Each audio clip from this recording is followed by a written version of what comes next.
अब आप अपनी सेना को खुद ही डिमोरलाइज कर रहे हैं, उसी को गाली दे रहे हैं।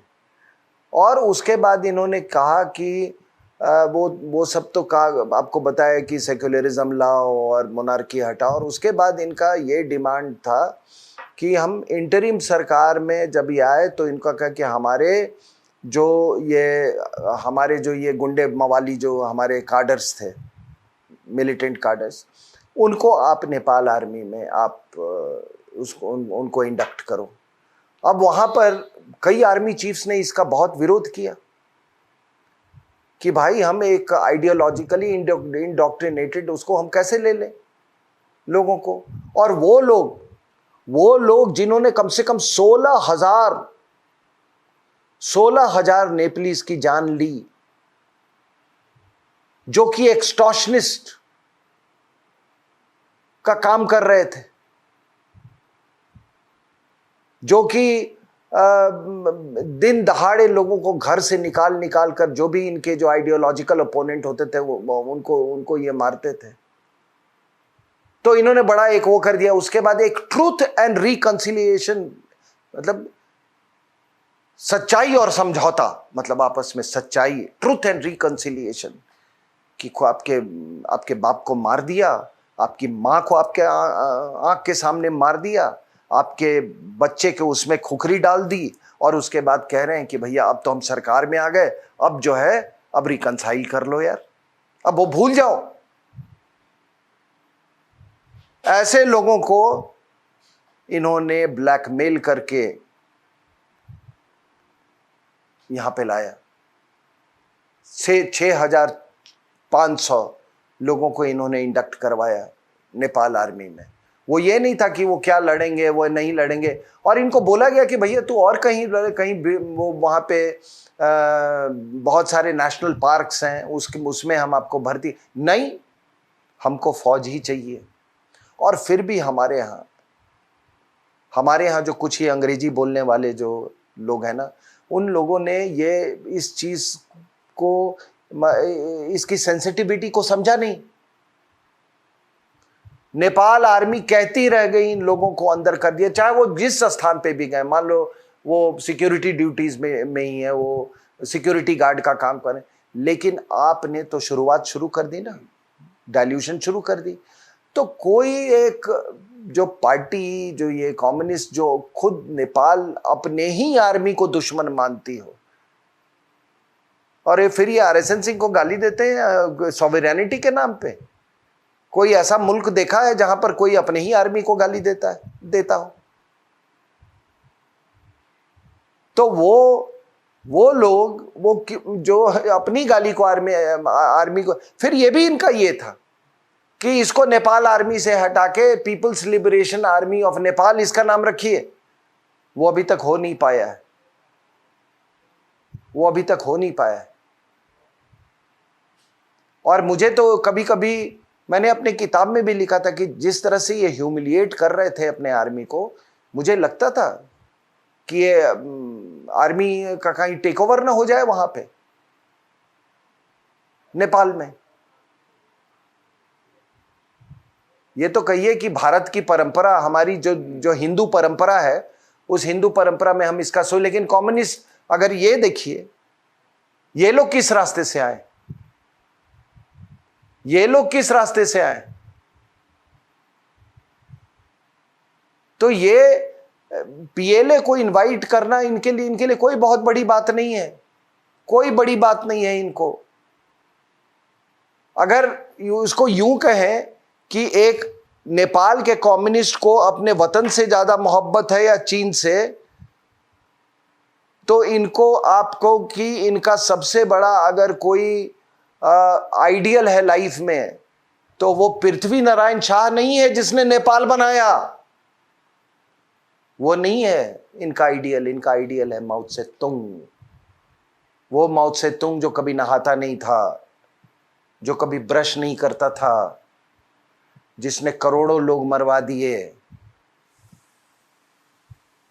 जिसकी दर्जनों बीवियां थीं, वो माओ त्से तुंग इनका आइडियल है। इनका आइडियल पृथ्वी नारायण शाह नहीं है, जिसने नेपाल बनाया, जिसने ये 24 और ये जितने 56 प्रिंसिपैलिटी जिसको जोड़ के उसने ये करा, 3 किंगडम थे काठमांडू में, उसको कंसोलिडेट किया, उसको ये लोग, वो नेपाल का आर्किटेक्ट था। और आज उसके बनाए हुए आर्किटेक्चर पे ये देखो ये गंदगी फैला रहे हैं लोग, और ये सॉवरेनिटी की बात करते हैं। तो मुझे कोई हैरानी नहीं होगी कि ये जो है ये 3000 सैनिक की जो बात है, क्योंकि आप देखो अगर पूरे लद्दाख का आप वो ले लो, नहीं लद्दाख का not India China border, Indo Tibet border, तो 3 जगह पे आपने देख रहे, एक है मतलब ये लद्दाख, फिर ये वेस्ट में लद्दाख, ईस्ट में आपका ये वाला सिक्किम अरुणाचल वाला इलाका, और ये सेंट्रल सेक्टर जो कि आपके उत्तराखंड से। ये चाह रहे हैं ये चीन इस सेंट्रल सेक्टर को भी एक्टिवेट करवा रहा है।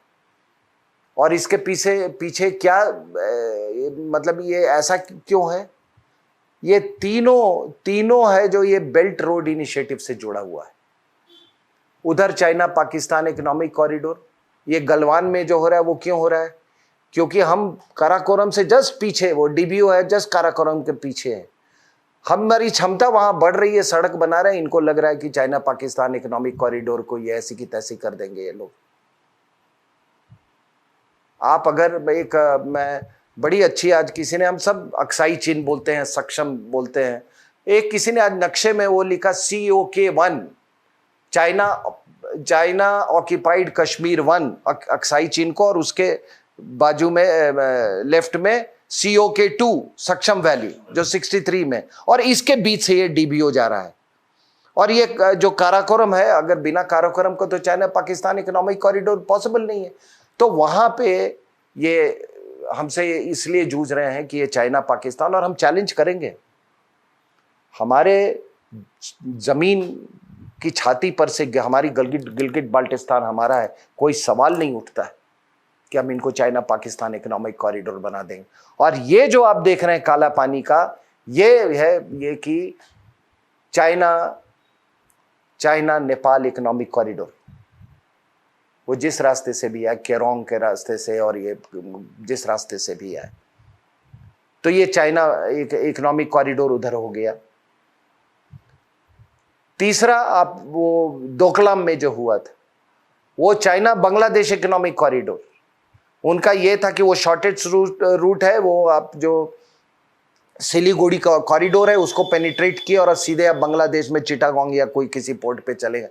तो China Pakistan economic corridor, China Nepal economic corridor, China Bangladesh economic corridor, और उधर तो वो भी है वो चाइना म्यांमार इकोनॉमिक कॉरिडोर, अब वो भी बे ऑफ बंगाल।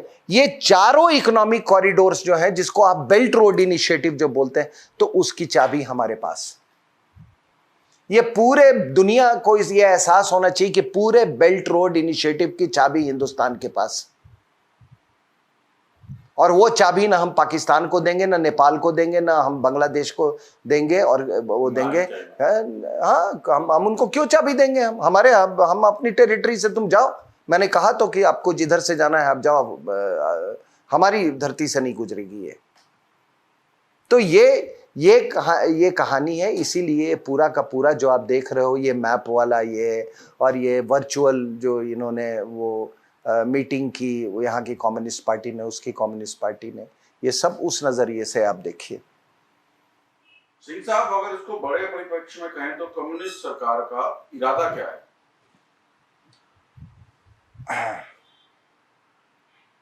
बड़े परिप्रेक्ष्य, बड़ा परिप्रेक्ष्य मैं अगर यूं कहूं कि ये जो आप नेपाल में देख रहे हैं ना, ये एक स्ट्रैटेजिक कॉन्टेस्ट है, इंडो पैसिफिक स्ट्रैटेजी और बेल्ट रोड इनिशिएटिव में। और आपको मालूम है कि इंडो पैसिफिक स्ट्रैटेजी के हम हिस्सा हैं, और मैं आपको बाद में नक्शे में पर भी समझाऊंगा, और पहले भी मैंने ये बात कही है कि किस तरह से हमारे पास कोई चारा नहीं है, जिस तरह से जियोपॉलिटिकल हालात है। और ये आज आज की बात थोड़ी है, ये आज की बात तो है नहीं। ये जब से चाइना की जो मैरीटाइम एग्रेसिव पोस्चरिंग शुरू हुई है साउथ चाइना सी और इंडियन ओशन में, जो इफेक्टेड पार्टीज हैं, जिसमें हम सबसे ज़्यादा इफेक्टेड हैं बिकॉज हमारा जो जोग्राफिकल लोकेशन है उस पे इंडियन ओशन में, तो हमको इसका, हमारे पास कोई ऑल्टरनेटिव नहीं है कि इस स्ट्रैटेजी का हम हिस्सा। तो जब से उनका एग्रेसिव मैरीटाइम बिहेवियर रहा है, यानी कि जो समुद्र पे जो उनका वो वर्चस्व कायम करने की वो कोशिश कर रहे हैं, तो हमको तो उसको न्यूट्रलाइज करना होगा।